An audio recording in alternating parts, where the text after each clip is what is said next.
join with you today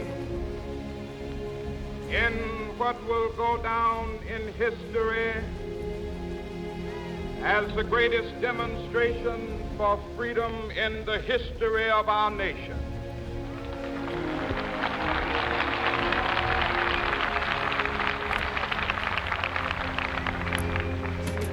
Five score years ago,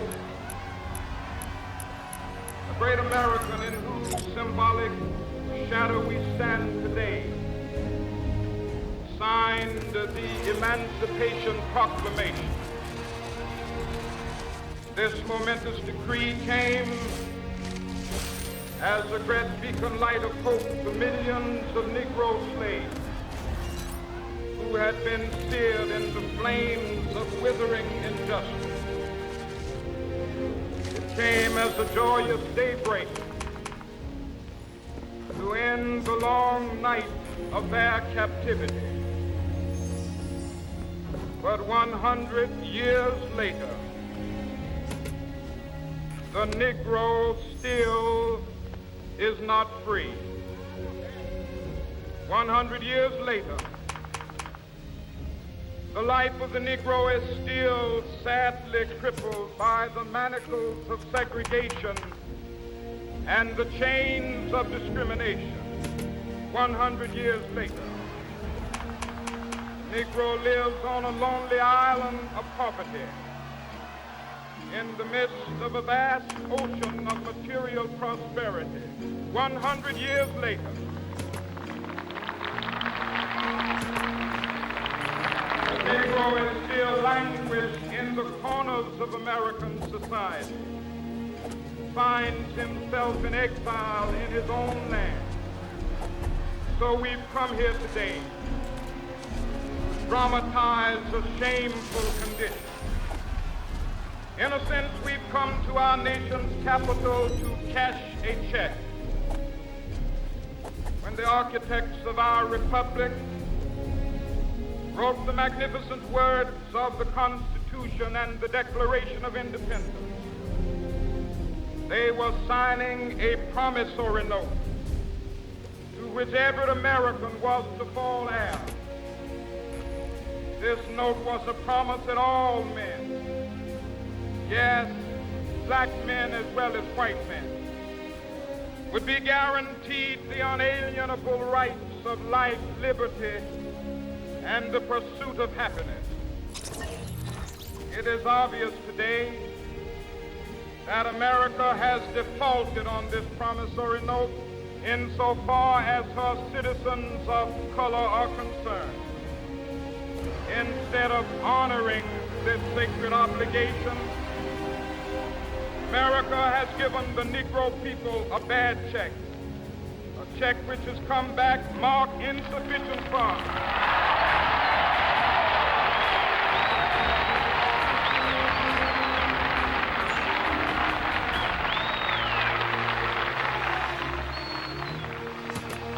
But we refuse to believe that the Bank of Justice is bankrupt. We refuse to believe that there are insufficient funds in the great vaults of opportunity of this nation. So we've come to cash this check, a check that will give us upon demand the riches of freedom and the security of justice.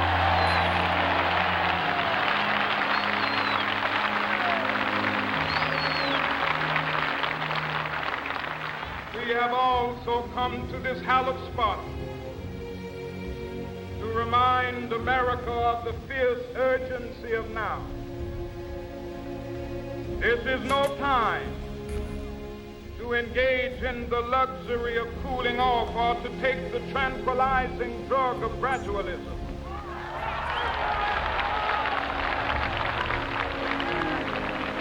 Now is the time to make real the promises of democracy. Now is the time to rise from the dark and desolate valley of segregation to the sunlit path of racial justice. Now is the time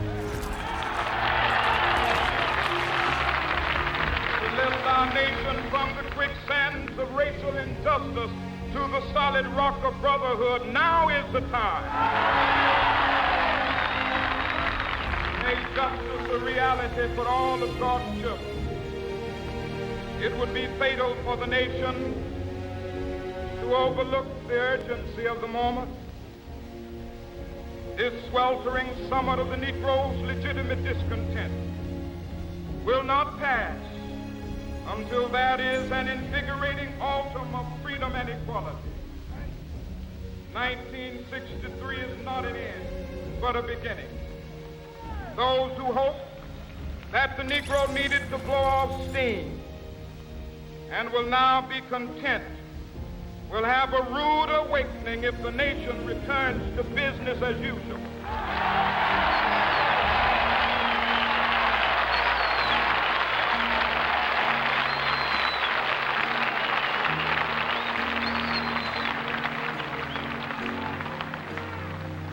There will be neither rest nor tranquility in America till the Negro is granted his citizenship rights. The whirlwinds of revolt will continue to shake the foundations of our nation until the bright day of justice emerges. But that is something that I must say to my people who stand on the warm threshold which leads into the palace of justice. In the process of gaining our rightful place, we must not be guilty of wrongful deeds. Let us not seek to satisfy our thirst for freedom by drinking from the cup of bitterness and hatred.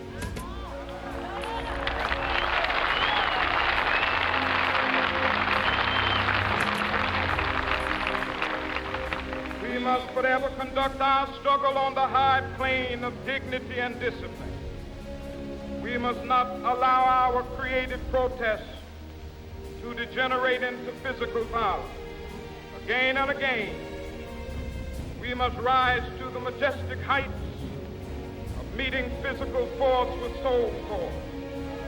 The marvelous new militancy which has engulfed the Negro community must not lead us to a distrust of all white people. For many of our white brothers, as evidenced by their presence here today, have come to realize that their destiny is tied up with our destiny.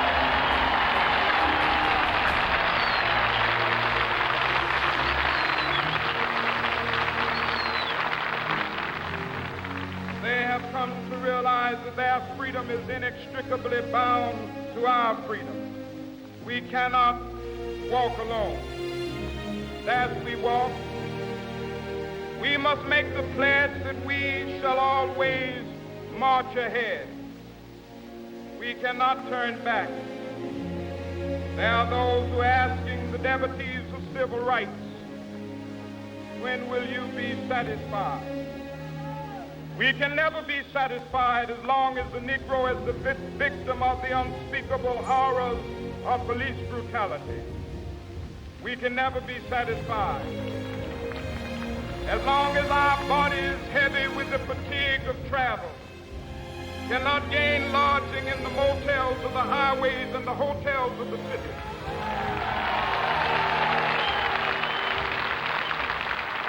We cannot be satisfied as long as the Negro's basic mobility is from a smaller ghetto to a larger one.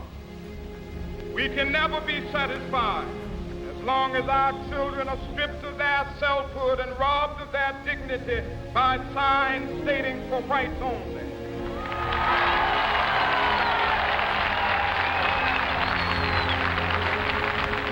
We cannot be satisfied as long as the Negro in Mississippi cannot vote and a Negro in New York believes he has nothing for which to vote.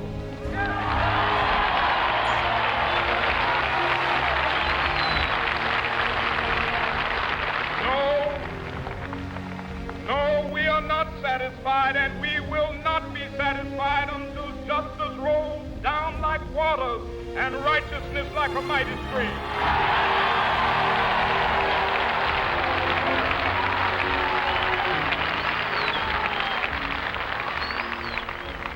I am not unmindful that some Some of you have come here out of great trials and tribulations. Some of you have come fresh from narrow jail cells. Some of you have come from areas where your quest for freedom left you battered by the storms of persecution, staggered by the winds of police brutality. You have been the veterans of creative suffering. Continue to work with the faith that unearned suffering is redemptive. Go back to Mississippi. Go back to Alabama. Go back to South Carolina. Go back to Georgia. Go back to Louisiana. Go back to the slums and ghettos of our northern cities, knowing that somehow this situation can and will be changed. Let us not wallow in the valley of despair. I say to you today, my friend,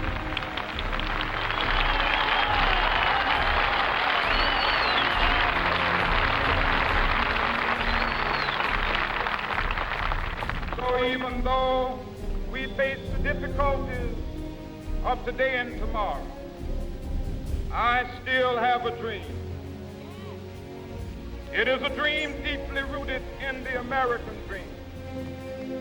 I have a dream that one day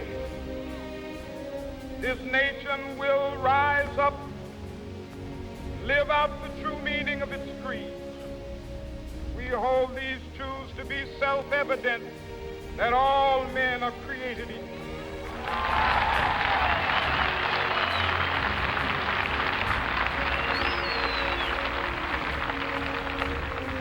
I have a dream that one day on the red hills of Georgia, sons of former slaves and the sons of former slave owners will they be able to sit down together at the table of brotherhood. I have a dream that one day even the state of Mississippi, a state sweltering with the heat of injustice, sweltering with the heat of oppression, be transformed into an oasis of freedom and justice. I have a dream. My poor little children will one day live in a nation where they will not be judged by the color of their skin, but by the content of their character. I have a dream today.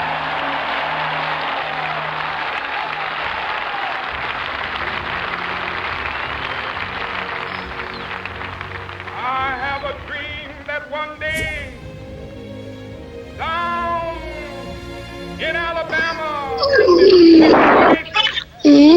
with its governor having his lips busy with the words of interposition and nullification, one day right there in Alabama, little black boys and black girls will be able to join hands with little white boys and white girls as sisters and brothers. I have a dream today.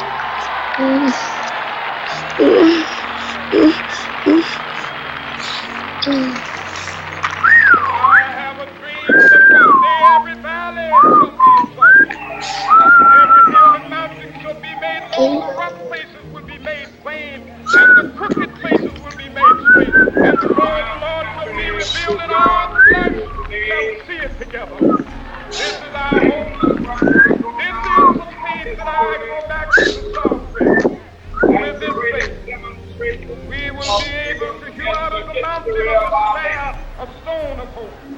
With this faith, we will be able to transform the jangling discords of our nation into a beautiful symphony of brotherhood. With this faith, we will be able to work together, to pray together, to struggle together, to go to jail together, to stand up for freedom together, knowing that we will be free one day.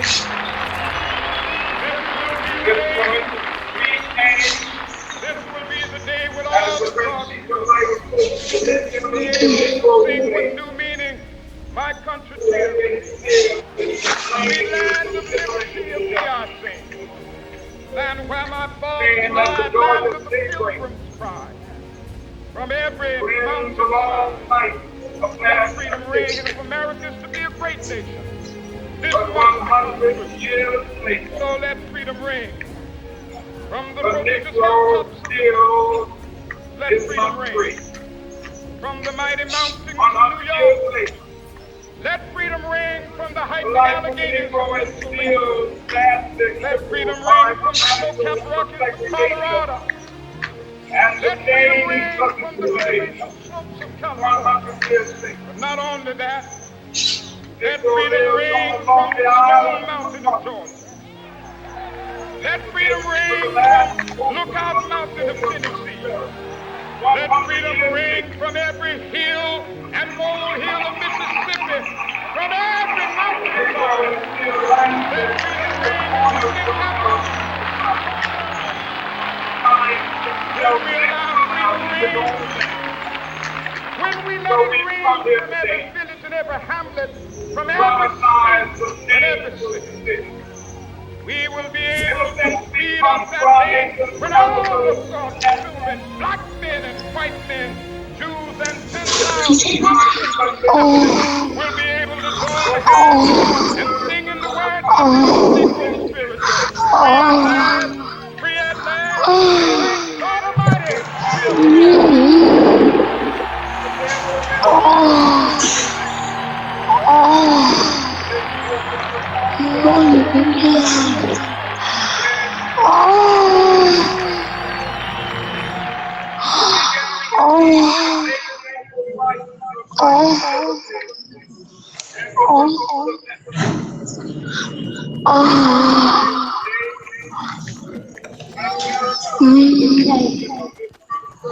we are free at